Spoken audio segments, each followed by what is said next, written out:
Alléluia. Que toute la gloire soit rendue à Jésus-Christ de Nazareth, l'alpha et l'oméga, le commencement et la fin. Alors ce soir, je veux bénir encore le nom du Seigneur pour tout ce qu'il fait. Amen. Pour l'œuvre de ses mains, car venir dans sa présence, c'est un honneur, c'est un privilège, vraiment, frères et sœurs, de se tenir dans la présence de Dieu, de parler de la part de Dieu.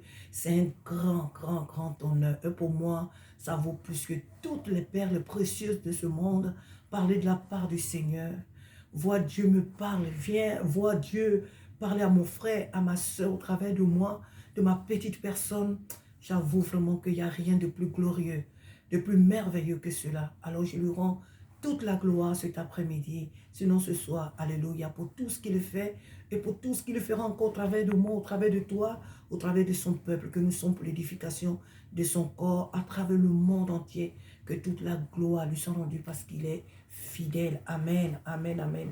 Alors nous allons chanter quelques chants et après quoi, nous allons passer une courte édification. Amen.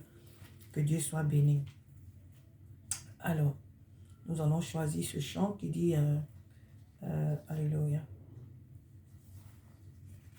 On a plein de cantiques et tous les cantiques font énormément du bien. Amen. Le cantique numéro 9, nous allons le chanter. Christ est ressuscité, quand des chants joyeux font son triomphe en tout lieu, sois exalté. Alléluia, à toi la gloire et l'honneur, ô Sauveur, ô puissant Rédempteur, du sépulcre tu sortis vainqueur, Prince de vie et Prince de paix. Gloire à toi, gloire à toi, gloire à toi, gloire à jamais. Christ est ressuscité, cherchons-lui toujours, ô peuple racheté, force et secours. Alléluia, à toi la gloire et l'honneur, ô Sauveur, ô puissant Rédempteur, du sépulcre tu sortis vainqueur, Prince de vie et Prince de paix. Gloire à toi, gloire à toi, gloire à toi, gloire à jamais. Christ est ressuscité, par lui nous vivrons. Amen. Et dans l'éternité, nous régnerons. À toi la gloire et l'honneur, ô Sauveur, ô puissant Rédempteur, du sépulcre tu sortis vainqueur, Prince de vie et Prince de paix. Gloire à toi, gloire à toi, gloire à toi, gloire à jamais. Amen. Alors nous allons chanter un deuxième, pas entièrement parce qu'il dit que pas tous les couplets. Par tous les saints glorifiés, Jésus inspire les louanges, plus belles que le chant des anges, le chant des anges. Gloire à l'agneau, alléluia, gloire à l'agneau, gloire à l'agneau sacrifié par lui. Excusez-moi. C'est par lui qu'est justifié tout pécheur qui demande grâce, près maîtres et rois devant sa face. C'est roi devant sa face. Gloire à l'agneau. Chantons l'agneau. Chantons l'agneau sacrifié par le Père magnifié. Tout l'univers lui rend hommage. L'agneau règnera d'âge en âge. L'agneau régnera. Gloire à l'agneau. Gloire à l'agneau. Gloire à l'agneau sacrifié. Alléluia. Gloire à l'agneau. Gloire à l'agneau. Gloire à l'agneau sacrifié. Amen. Gloire à celui qui a donné, à celui-là qui a donné sa vie pour toi et pour moi. Gloire à celui-là qui nous a racheté à un grand prix. Gloire à celui-là qui ne prend pas un marteau pour nous taper chaque fois sur la tête, chaque fois que nous faisons des erreurs, chaque fois que nous faiblissons. Celui-là qui n'est pas là pour nous dire, je n'aime pas ça, attention, si tu refais ça encore, je vais te faire ceci, je vais te faire ça, cela. Non, il ne fait pas ça. Il dit tout simplement, mon fils, ma fille, je te fais confiance. Je sais que tu peux y arriver. Alors prends courage et marche parce que moi, je suis avec toi. Je marche devant toi. Je vis en toi. Alors ne baisse pas les bras. C'est encore possible. Courage. Voilà le Dieu que nous servons. Ah, et ce Jésus, je l'aime énormément. Je l'aime. J'aime beaucoup ce Jésus. Pas du bout des lèvres. Non, je l'aime véritablement. À lui seul soit la gloire. Sois béni, bien-aimé. Alors nous allons partager cette courte méditation. Alléluia. La Bible nous dit ici dans le livre de Genèse, à partir du chapitre 12. Genèse chapitre 12, à partir du verset 1 et jusqu'à la fin même du chapitre. Je ne vais pas tout lire. On va un peu résumer pour en tirer une leçon qui va nous faire du bien. La Bible nous dit que l'Éternel dit à Abraham, va-t'en de la maison de ton pays, de ta patrie et de la maison de ton père, dans le pays que je te montrerai. Je ferai de toi une grande nation et je te bénirai. Je rendrai ton nom grand et tu seras une source de bénédiction. Je bénirai ceux qui te béniront et je maudirai ceux qui te maudiront. Et toutes les familles de la terre seront bénies en toi.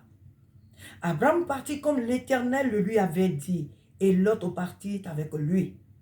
Abraham était âgé de 75 ans lorsqu'il sortit de Charan. Abraham prit Sarai, sa femme, et Lot, fils de son frère, avec tous les biens qu'il possédait et les serviteurs qu'il avait acquis à Charan. Il est parti pour aller dans le pays de Canaan et ils arrivaient plutôt au pays de Canaan. Abraham parcourut le pays jusqu'au lieu nommé Sichem, jusqu'aux chaînes de Morée. Les Cananéens étaient alors dans le pays. L'Éternel apparut à Abraham et dit, « Je donnerai ce pays à ta postérité. » Et Abraham bâtit là un autel à l'Éternel qui lui était apparu. Et il se transporta de là vers la montagne à l'orient de Bethel, et il y dressa ses tentes ayant Bethel à l'occident et Haï à l'orient. Il bâtit encore là un autel à l'Éternel, et il invoqua le nom de l'Éternel. Abraham continua ses marches en s'avançant vers le midi. J'ai lu ce passage plusieurs fois, et ça m'a énormément fait du bien. Dans mes faiblesses, dans mes manquements, quand je lis ce passage, il me fait énormément du bien. Qu'est-ce que nous venons de lire dans ce passage, bien-aimé? Dans ce passage, la parole de Dieu vient de nous dire que Abraham, un homme appelé Abraham, le père de la foi, Abraham, alléluia, un homme exceptionnel, un homme de vision, un homme d'obéissance, alléluia. Dieu dit à Abraham, quitte la maison de ton père, ta patrie, en tout cas, quitte là où tu es et va. Je te dirai là où tu dois aller, là où tu vas habiter désormais. Mais quand nous lisons ce passage, nous ne voyons pas que Dieu a montré à Abraham là où il va partir, là où il va demeurer. C'est Abraham qui, sur la parole de Dieu, qui lui a dit, lève-toi et pars. Abraham avance. Il espère que Dieu va lui dire là où il doit aller. Abraham, il avance. Et dans la parole, on nous dit même que Abraham partit sans savoir où il allait. Il sait que Dieu lui a dit, quitte la maison de ton père, ta patrie, et pars. Alors Abraham, sans trop calculer, sans trop faire de calculs, Abraham se lève et il part. Quel acte de foi et d'obéissance. Abraham se lève et il part. On va résumer pour ne pas faire une vidéo très longue. Mais nous voyons que tout au long de son chemin, Abraham arrive à Canaan. Et dans ce lieu-là, et selon que tout au long de son chemin, on n'a pas encore entendu Dieu. Il dit qu'Abraham, c'est à Canaan que je t'envoie. Abraham, c'est ici que je t'envoie. Non, Dieu lui a dit, tu pars. Abraham se lève et il part. Mais malgré qu'il n'a pas encore entendu la voix de Dieu une seconde fois pour lui dire, c'est ici que je veux que tu restes, c'est là-bas que je veux que tu ailles. Abraham, les lieux où il arrive, il invoque Dieu, il dresse des tentes, il pose des autels pour adorer Dieu. Abraham ne se plaint pas en disant, mais tu m'envoies où même? C'est où tu veux que j'aille? Tu m'as dit de quitter la maison de mon père, ma patrie, mes cultures, mes habitudes, mes traditions, mes amis et tout. Et tu m'as dit de partir, mais c'est où au fait tu m'envoies? Ici, là, c'est moi qui suis arrivé là. Hein. Je suis arrivé là parce qu'on est un peu fatigué. Mais ce n'est pas toi qui m'as dit de rester là. Alors, qu'est-ce qui se passe? Pourquoi tu ne me dis rien? Sinon, je vais retourner avec ma famille de là où nous sommes partis, hein, si tu ne me parles pas. Abraham, là où il pose les pas, il bâtit des autels pour l'Éternel. Il bâtit un autel à Dieu à chaque lieu où il arrive et il adore Dieu. Parce que Abraham sait que celui qui lui a dit de quitter la maison de son père, c'est tout simplement Dieu. Ce n'est pas un homme, ce n'est pas un petit copain du quartier. Ce n'est pas un être humain, ce n'est pas un esprit quelconque. Il sait que c'est le créateur de l'univers qui lui a dit de quitter ses habitudes et de partir. Alors il fait confiance à Dieu. Alors ce qu'il trouve à faire, il dit, ça sert à quoi de me plaindre? Même s'il ne m'a pas encore parlé, même s'il ne m'a rien dit encore, ça sert à quoi de murmurer? Ça sert à quoi de se plaindre? À lui appartiennent le ciel et la terre, les temps et les circonstances. Ma vie lui appartient. Tout ce que j'ai ici lui appartient. Alors tout ce que je peux faire, c'est tout simplement de l'adorer, de le louer, de le célébrer, parce que je sais qu'il a toujours de merveilleux plans pour la vie de ceux qu'il appelle. Parce que je sais qu'il a toujours de meilleurs projets pour ceux qu'il a sélectionnés, pour ceux qu'il appelle à lui. Abraham fait confiance à Dieu. Malgré les épreuves, on peut voir la situation comme ça. Abraham s'est levé et puis écoute avec sa femme, son cousin et tout ce qu'il avait, puis il est parti. Mais le chemin était long. Ils n'ont pas fait un chemin de 6 jours, d'une semaine. Le chemin était long. La Bible, c'était un résumé. On ne nous dit pas souvent tout parce que ça va faire certainement un gros livre que le monde ne pourra pas contenir. C'est un résumé. Mais nous imaginons que Abraham quitte la maison de son père et en partant, ils ont eu plein d'épreuves, de difficultés, des oppositions. Mais au milieu de tout cela, Abraham choisit d'adorer Dieu. Alors j'aimerais t'encourager, bien-aimé, en ces temps de la fin, alléluia, en ces temps de la fin, Jésus-Christ est à la porte et nos épreuves se multiplient. Les difficultés se multiplient. Même entre l'homme et la femme dans le foyer, quelquefois, ça ne va pas. Cela ne veut pas dire que Dieu ne les a pas appelés à vivre ensemble. Mais les tensions deviennent, se multiplient. Le combat devient encore beaucoup plus acharné. Parce que celui qui nous a appelés est à la porte. Il arrive. Et les situations, quelquefois, deviennent compliquées. Alléluia. On pourrait citer ici beaucoup de preuves que les chrétiens aussi rencontrent dans ce monde. J'aimerais t'encourager tout simplement, bien-aimé, à adorer Dieu là où tu te trouves. Quelles que soient tes épreuves, celui qui t'a appelé hors de la maison de ton père, celui qui t'a appelé hors de la maison, je ne sais pas, de ton pays, hors de ton pays, que ce soit de la maison de ton père, je ne sais dans quel service professionnel tu te trouvais, Dieu t'a dit quitte là et viens. Je ne sais pas dans quoi Dieu t'a dit de quitter. Je ne sais pas qui Dieu t'a dit de quitter. Mais sache que celui qui t'a appelé est fidèle. Il a toujours des meilleurs projets pour ses enfants. Peu importe la durée de tes épreuves, peu importe la durée de tes problèmes, celui qui t'a appelé, il sait là où il t'amène. Alors ne crains rien. Abraham ne savait pas où il allait. Imagine-toi que tu es chez toi, tu es à l'aise avec ta famille, que tu sois marié ou pas. Et puis un matin comme ça, Dieu te dit, lève-toi et pars. Entre nous frères. Dieu te dit comme ça, il ne te dit rien, il ne te dit pas, va au Cameroun, va au Congo, va ici, va en Afrique, va aux États-Unis, ici en Europe, va en Asie, je ne sais où encore, ou dans les îles. Mais il te dit tout simplement, lève-toi et pars. Alors qu'est-ce que tu vas faire? Par obéissance, tu plies tes petits bagages, je ne sais pas, et puis tu sors. Si tu obéis, tu sors. Mais moi, je pense qu'entre toi et moi, chacun de nous, on va 1000 fois se poser des questions si c'est réellement Dieu qui nous a parlé. Abraham n'a pas fait long. Abraham n'a pas cherché à savoir, est-ce que c'est vraiment Dieu qui me parle? Est-ce que c'est vraiment Dieu qui me parle? Ou ce sont mes pensées? Ou c'est un démon? Non, il s'est levé et il est parti. Dieu a vu l'obéissance d'Abraham.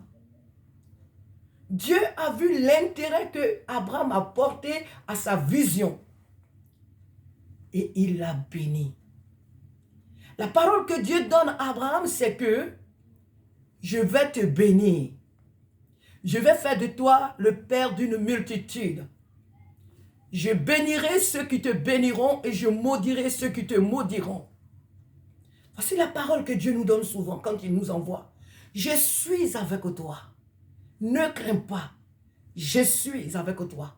Je marche avec toi. Je suis avec toi. On n'a pas besoin de savoir où et quand et comment Dieu va faire les choses. Mais il nous dit simplement, avance. Alors nous devons avancer sans toutefois trop poser des questions. Alléluia. Abraham a choisi d'adorer Dieu. Abraham a choisi de bâtir des autels à l'Éternel. Il a choisi de célébrer Dieu. Peut-être que parmi ses serviteurs, peut-être qu'Abraham perdait même des personnes. Peut-être que son troupeau, en passant par le désert, peut-être que quelques-uns de ses bétails, je ne sais pas, son troupeau, quelques-uns mouraient. Peut-être qu'Abraham a perdu peut-être beaucoup de biens en quittant la maison de son père. Mais il a choisi, au milieu de tout cela, d'adorer Dieu. Je viens t'encourager, bien-aimé, à choisir aussi comme Abraham d'adorer Dieu. Adore Dieu. Car celui ou celle qui choisit d'adorer Dieu au milieu des problèmes ne perd rien, ne perd jamais. Alléluia. Celle ou celui qui choisit d'adorer Dieu, même dans les difficultés, n'est jamais confus et ne sera jamais confus ou confuse. Les temps sont difficiles et l'ennemi se pavane, il jubile. Hein, c'est ça. Je viens t'encourager à prendre courage. Je viens t'encourager plutôt à, oui aussi, à prendre courage, bien-aimé. Je viens t'encourager à tenir ferme. N'abandonne pas Jésus-Christ. Le meilleur est à venir. Le meilleur nous attend là-haut. Alléluia. Là où il n'y a plus de pleurs. Là où il n'y a pas de douleur. Là où il n'y a pas de racisme. Là où il n'y a pas de sorcellerie. Là où il n'y a pas de blocage. Dans la félicité. Dans la gloire. Le meilleur est à venir. ne baisse pas les bras. Peu importe tes épreuves, peu importe tes difficultés, choisis d'adorer Dieu comme Abraham. Au milieu de tes problèmes, choisis d'adorer Dieu. Et nous voyons ce qui s'est passé dans la vie d'Abraham, c'est que Dieu a béni Abraham. Dieu a béni Abraham. La fin d'Abraham a été une fin glorieuse, une fin merveilleuse. Il en sera de même pour toi, si tout simplement tu choisis d'adorer Dieu au milieu de tes épreuves et tes difficultés. Si tu choisis de bâtir un autel d'adoration, de louange à l'Éternel, il va t'aider à surmonter ces épreuves. N'adore pas les problèmes, ne loue pas les problèmes dans les murmures, dans les plaintes, je ne sais, dans des larmes. Arrête de pleurer, ma soeur. Arrête de pleurer, mon frère. Arrête de pleurer. Celui qui t'a dit de sortir de là où tu étais, il est fidèle. Il n'abandonne pas ceux qui lui obéissent. Il n'abandonne pas ceux qui l'honorent. Ça fait des années que je marche avec ce Dieu. Sinon que ce Dieu marche avec moi. Depuis mon très très jeune âge. C'est vrai que mon père était prédicateur de la parole et que je suis né de la parole, dans la parole. Mais Dieu m'a fait grâce de le choisir personnellement. Ce n'est pas mon père qui l'avait choisi à ma place, ni ma mère. Non, il m'a fait grâce de le rencontrer personnellement. Et depuis plus de 40 ans, plus des années, ce Dieu-là, je vois toujours sa fidélité. Ça fait plus de 30 ans que je suis dans cette nation française et je vois la bonté de l'Éternel. Alors quand je viens là pour te parler, je ne dis pas n'importe quoi pour te flatter. Je vis les bontés de l'Éternel. Je vis la miséricorde de l'Éternel. Je vis la fidélité de l'Éternel. Alors je t'encourage à tenir ferme. Abraham ne savait pas où il allait. Mais à chaque lieu où il arrivait, la chose qui lui tenait à cœur, c'était de bâtir un autel pour adorer Dieu. À chaque lieu que Abraham arrivait, il bâtissait un autel pour l'Éternel.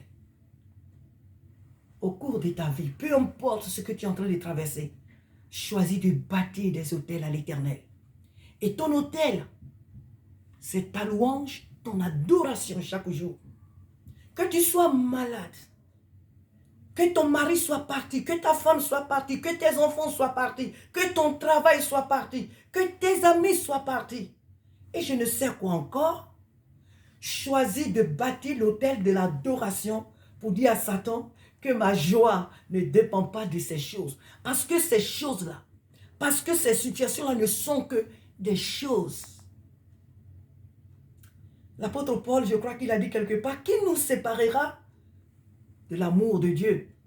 Qui pourra nous séparer de l'amour de Dieu manifesté en la personne de Jésus-Christ? J'ai l'argent, je n'ai pas l'argent, comme les Ivoiriens le disent, je reste en Jésus-Christ. J'ai l'or, je n'ai pas l'or. J'ai enfant, je n'ai pas enfant. Travail ou pas travail, diplôme ou pas diplôme, je reste accroché à Jésus-Christ. Parce que celui qui m'a appelé, il est fidèle. Alléluia. Et pour finir, il nous dit dans Jérémie, le verset que tu connais très bien, il dit, car je connais les projets que je forme sur vous, mes enfants. Je connais les projets que j'ai formés sur vous.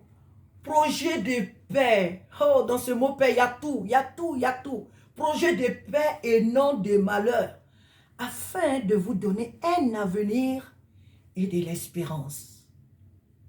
Alléluia. Soyons fidèles. Soyons accrochés à l'Éternel. Jésus-Christ a déjà tout accompli. Soyons accrochés à Jésus-Christ. Je dis bien, peu importe tes épreuves, tes difficultés, reste accroché à Jésus-Christ. Car celui qui nous a appelés, il est fidèle. Alors il aime aussi ceux qui sont fidèles, qui lui sont fidèles. À cause de ta fidélité, à cause de ta persévérance, tu verras qu'un jour il va te surprendre. Et moi, je suis vraiment témoin des surprises que Dieu fait souvent à ses enfants. J'en suis témoin de beaucoup de surprises. Quand Dieu, tu le pries pour des sujets, tu pries, tu as l'impression qu'il ne t'entend pas. Mais le jour qu'il te répond là, tu as l'impression que c'est toi seul qui vis sur la terre, que c'est toi seul qui l'a vu, quoi. Tu te dis, mais attends, j'ai prié comment ce matin? Qu'est-ce que j'ai dit quoi exactement même à Dieu pour avoir ça aujourd'hui? Notre Dieu est un Dieu des surprises. Alléluia. Que Dieu te bénisse et je vais m'arrêter là. C'était tout simplement mon bien-aimé, ma soeur, mon frère. C'était tout simplement t'encourager. Je viens là simplement t'encourager à tenir ferme. Car le Dieu auquel Abraham a été fidèle, c'est le même que nous servons aujourd'hui. En tout cas pour ma part. C'est le même. Et c'est de ce même Dieu-là que je te parle. Il est fidèle. Reste attaché au Seigneur. Que tu aies des besoins de papiers, de régularisation, que les situations soient compliquées, que tu n'aies de logement, je ne sais dans quelle situation tu te trouves. Sois attaché à Jésus-Christ. Il te voit. C'est lui qui nous a appelés. Tu vois, de la même manière qu'il appelait Abraham, ce n'est pas Abraham qui a dit à Dieu, j'en ai marre d'être dans la maison de mon père. On adore que des fétiches, je suis fatigué de servir ces choses-là. Oh, mais je suis fatigué, je vais sortir d'ici. C'est Dieu qui a choisi d'appeler Abraham. De même que nous, aujourd'hui, sous la nouvelle alliance, ce ne sont pas nous. Ce n'est pas nous qui avons dit à Jésus, oh Jésus viens nous sauver, Jésus viens me prendre. Non, il dit c'est moi qui vous ai appelé. Ce n'est pas vous qui m'avez choisi, mais c'est moi qui vous ai choisi. C'est lui qui nous a appelés hors des lieux où nous étions. Dans les prisons nous étions. Dans les idolâtries nous étions. Dans le fétichisme où nous étions.